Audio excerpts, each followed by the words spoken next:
It's the Tony Awards, a celebration like no other. It's Broadway's biggest night, and now it's time to party. I'm Tamsen Fadal, on location at one of the truly great hotels and cabarets in the world.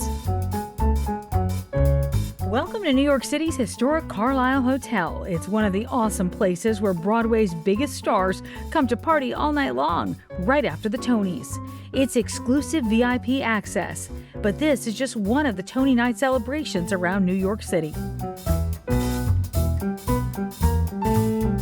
Paul Wontorek is on party patrol tonight, hopping to the hot spots with Broadway's brightest. And Beth Stevens is in the winner's circle, catching up with the stars who are taking home Tonys. We're going to catch up with Paul and Beth all throughout the show. And now a quick recap of the night's winning shows. Let's kick it off with Broadway's biggest prize. Schmigadoon wins a Tony Award for Best New Musical of 2026, also one of the most Tony-nominated shows of the season, with 12 nominations. It was a musical, something beginning and era exploding. And in the category of Best Musical Revival, Ragtime takes home the Tony. Liberation wins a trophy for Best New Play. Finally, in the category of Best Revival of a Play, Death of a Salesman picks up the win on Tony Night. And now let's rewind back to the red carpet.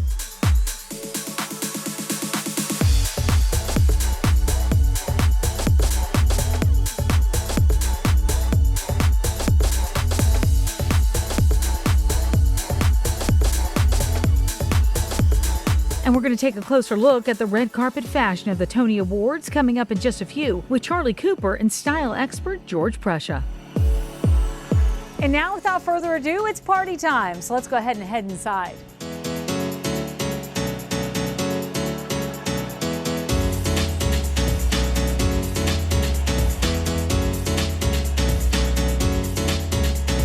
And it is well underway. As you can see, the A-listers and Broadway luminaries are out in force here at the Carlyle.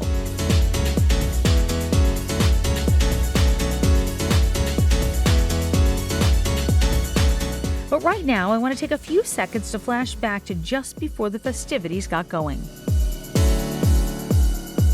So this is a Cafe Carlyle where every night is a special occasion.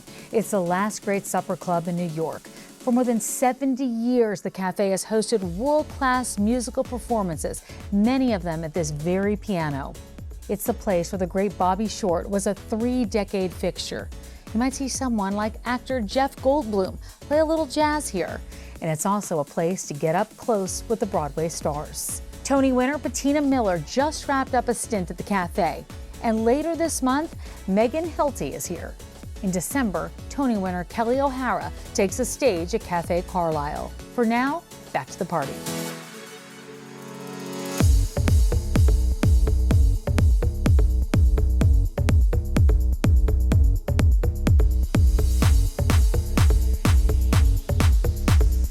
Okay, back here at the party, more and more Broadway stars are filing in, and I've got maybe the best seat in the house at the Cafe Carlyle.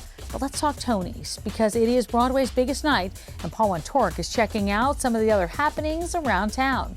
Paul, what you got for us? Hi, Tamsen. So the curtain has come down on the 79th Tony Awards, and now I'm here at the after party, the Tony Awards after party, the heart of Rockefeller Center. This is the ice skating ring. We're standing on the ice skating ring. You can see the fountain over there lit up for Pride. It's a beautiful night. We're here. Everyone's just starting to arrive from Radio City, and we're looking for Tony winners.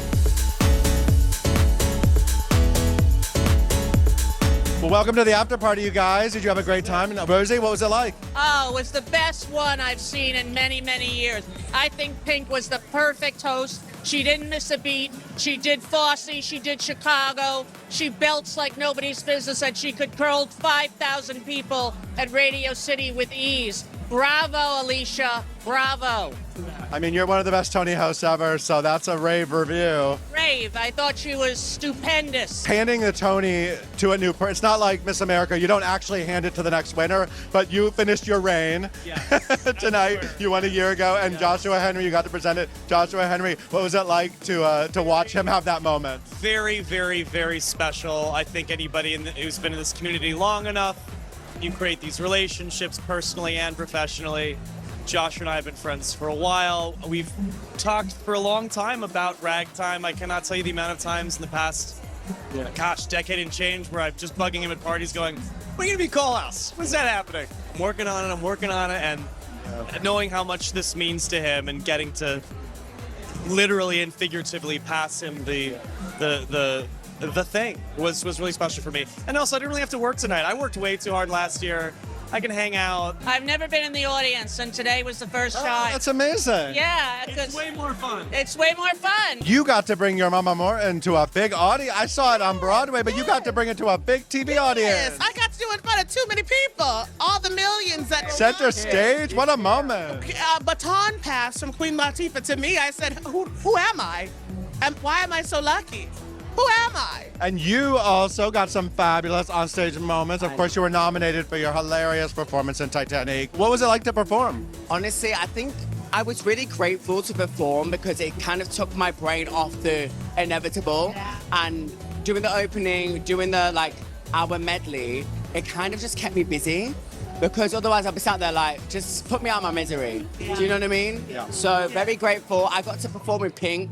And I'm a Tony nominee and I've been here for 6 months, so I'm very proud. Look, I found a Tony winner holding a Tony Award. It spins. I used to be spinning it a lot. Yes. Yeah. Yes. So surreal. And the performance was remarkable. Your company is next level. I mean, it truly felt as joyful as the show is, but even amplified because of the importance of the moment. What was it like for you to watch that performance tonight?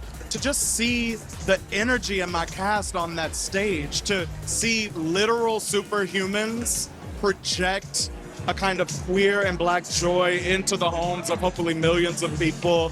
I'm more proud than I can ever be, and I'm more humbled than I could even imagine. Paul, thank you so much. And Beth Stevens is catching up with more Tony winners. She's at Radio City in the Winner's Circle. Take it away, Beth. Thanks, Tamsen.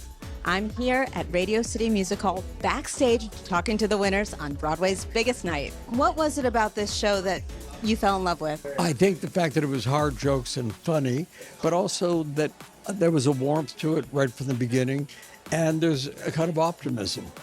And it's respectful in a nice way of musicals of the past, but it's its own thing. And it just feels very modern.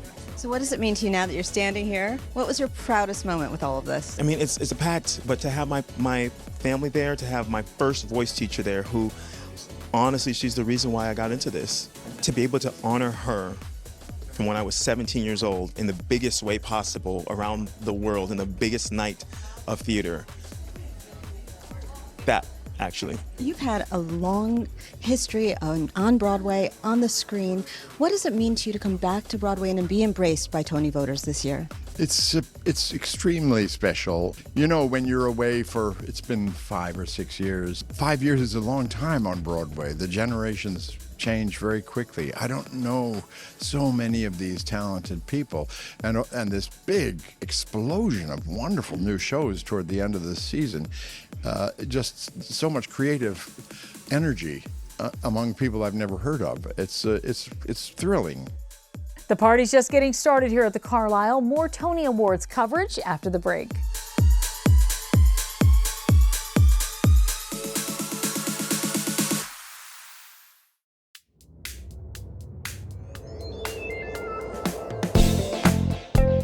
Schmigadoon is this year's Best New Musical at the 2026 Tony Awards. Let's send it over to Paul. Okay, Tamsen, we are at Ascent Lounge off Columbus Circle with the cast of Schmigadoon. And look at Cinco Paul. You're a Tony winner now. How's life? Incredible. All my dreams came true tonight. It was just, I'm so happy for everyone involved in the show. They're just the best people. And yeah, it's the thrill of a lifetime. Best musical, like all those shows that you're, paying homage to in your show. A lot of those don't have Best Musical Tonys. Well, they should, but yeah, it is amazing. I think about my career, so much of it writing other people's ideas, and this was one where I got to, it was my own original idea, and so the fact that it turned into this blows my mind. It's so amazing. I'm so grateful. How does it feel to be in a Tony-winning Best Musical, Isabel McCalla? Can you hear those whistle tones? That's all I have. I've never been a part of a show that's won. My favorite part of this show is that the show itself is the star. I am so thrilled. I am in awe. I feel like the Lady Marmalade herself. You get to play this mad woman in Schmigadoon. It's so much fun. Are you having a blast up there? It just looks like a blast. Yes, it's the happiest, ridiculous, most ridiculous company.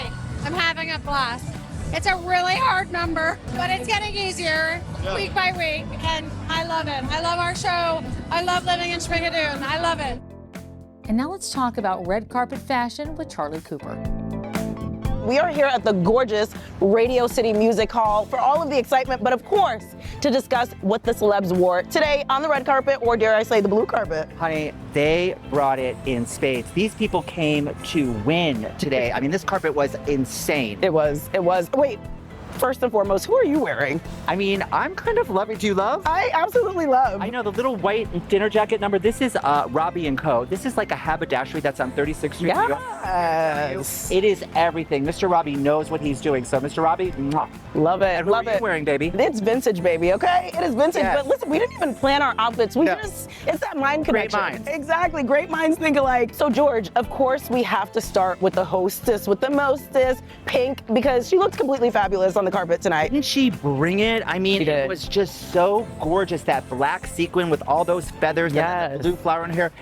That was Jean-Louis Sapagi, and she looked incredible. I thought really regal and sexy and modern and very cool. Yes. Talk to me a little bit about the story that was being told on the carpet tonight, because I was seeing a lot of black and whites, a lot of silhouettes. We saw a lot of theater on the carpet. We saw a lot of drama, which makes sense, right? The Tony Awards. And then there was a lot of red on the carpet. I mean, Bernadette Peters. Oh my God, that's fabulous. The queen of Broadway shows up in Zach Post, and she looked stunning. And Laura Benanti, I thought, looked really beautiful. You know, she hosted the first act, and she just was wearing this gorgeous, a little bit of a darker red, but it was Flora on Matterson, and the designer was Marmar Halim, and it was just gorgeous on her. What about Miss Casey? Oh my God, absolutely gorgeous. I mean, that was Raul Mishra, and I loved it because it was like clouds of sequins. Totally. It had silver on the black, and then it kind of went down, had this huge train on it, and it had this kind of like purpley ombre. It was so gorgeous. That was another one of my favorites of the night. Well, George, it's always a great time with you.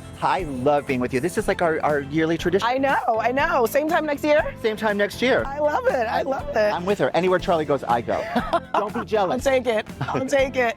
And listen, we're going to shoot things over to my colleague, Perry Sook, who is with some excited fans on the blue carpet, red carpet, earlier tonight. It's Broadway's biggest night, but not everyone has a ticket inside Radio City Music Hall. So what do the fans do who can't make it in? We're about to find out at the Stage Door right here in Rockefeller Center. What's it like? We're right across the street from the Tonys. It's fantastic. I see so many fantastic gowns, and it's just so exciting. And this is the cool thing about living in New York. You literally are just walking by, and the Tonys are happening. You see the biggest stars in musical theater walking by, all these incredible dresses. It's amazing. What is it you guys love about Broadway and the Tonys?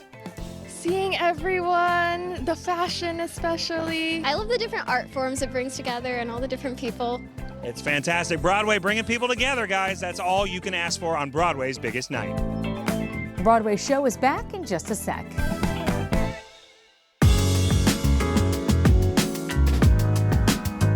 Three fresh takes on three all-time classics were up for Best Revival at the Tonys, with Ragtime taking home the Tony. Let's send it back to Paul. We're at the Tony Party for Ragtime. Big night for Ragtime. We're at Rosa Mexicano. Look who I'm with, Casey Levy. Hi, everybody. Oh my God, it happened. I've been waiting a very long time to see you hold one of these. Thank you, my How are friend. you feeling holding one of This these? feels wild. It feels crazy. I'm so happy. I just feel so happy to be with my cast and my company. It's wild in here. Everybody's screaming. It's amazing. It's just like a celebration. I'm so happy the show got recognized. I feel like that is the joy of the night, and this is just icing. How did it feel to actually hear Ragtime called? I mean, it was thrilling. Listen, all of the shows were phenomenal. I loved all the shows in our category. Ragtime means everything to me. I mean, my late husband wrote the book, as you know, and 9th Street, it was renamed for him, Terrence McNally Way. When I was going to the Tonys, I looked up, sort of said a prayer to Terrence, and he always dreamed it would be on the stage at the Beaumont, that Ragtime would be on this stage. So tonight is really extraordinarily wonderful for me. One more time, here's Beth Stevens in the winner's circle at Radio City. This show has touched so many people. You've had a lot of accolades, but this is a big night. And you got to acknowledge the history-making moment. Tell me about that. Well, it's really extraordinary to me how few women playwrights have won this award. And I didn't even realize it actually until we were in this conversation. I think a lot of people don't notice. So I wanted to call it out just to speak about how important women's stories are, how important women playwrights are, and how grateful I feel to be able to put my voice out there. What's making you emotional right now? This is such a big night. I just think that I have felt, and I know many people can relate to this, but like an underdog a lot of the time. And I think this is just a little really big, beautiful, heavy carrot that's like, you know, I try not to look outside myself for encouragement, acknowledgement, worth, but it just feels like a little pat on the back, a big, beautiful, heavy pat on the back that's like, keep going. You're doing the right thing. You're in the right place. You're with the right people. What does it feel like for you to be embraced by this community like this? The best. I made a really clear decision this year. I said, before I start rehearsals, I'm going to go see every single show that I possibly can in the season. And I'd say I saw about 90% of the things. And so I really felt part of this community because I actually was a supporter too. And I'm a fan of a lot of people here. It's a big deal to be embraced by this community the way that you have. Tell me how that feels for you. I think the part of this awards process that's the most meaningful is being in a room with, you know, Laurie Metcalf or different artists that I have such admiration for and getting to talk to them. And so that's very meaningful. Yeah, because this is a community of artists that, you know, historically it's like a huge part of why I wanted to be an actor. I've been doing ballroom and choreography for such a long time. And I was always in the background, but Amari's always pushing me to in the forefront to be seen and to be heard. So that's what I'm most. Yeah. It's really, really deep and really emotional because coming from Senegal right now, with everything that's happening in Senegal between the laws and the LGBT community, this means that a little boy from Senegal who made a show about the LGBT community, people seen it, people are seeing it, people are wanting it, and I just want people in Senegal who are part of this community to understand this is not a win just for me, but this is a win for all of us back home in Africa, and I want them to feel accepted, to feel seen, and to feel welcomed because of this show. This is the Broadway Show, and we're back in just a few.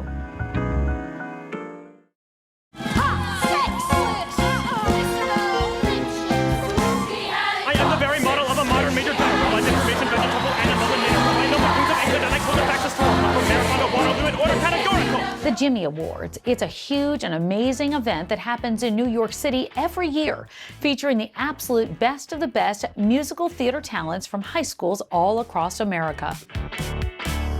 And this year, we're hitting the road to showcase all the hard work that goes into prepping for this night in New York. This is the Road to the Jimmys. I'm Bob Bursey, the Executive and Artistic Director of Texas Performing Arts, and we're the presenter of the Heller Awards for Young Artists in Austin, Texas.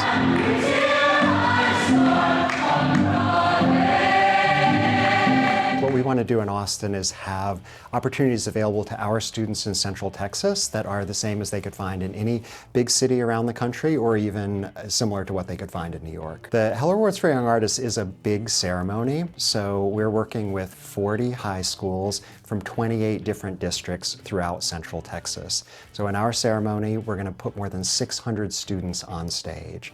It's an immense amount of rehearsal and coordination. We use a live orchestra. We have excerpts from every Best Production nominee are performed as part of the ceremony, as well as what we call the Select Ensemble, which is a group of students representing all of the schools that do opening and closing and other numbers within the program. So it's a huge amount of people that have to be coordinated, and keeping in mind that these are students whose main job is learning in school. I hope that participants in the Heller Awards take away that their dreams and their future in the field is achievable and can be within their grasp. The party's winding down here at the Carlyle Hotel, and the sun's about to come up. That's going to do it for us in the 2026 Tony Awards.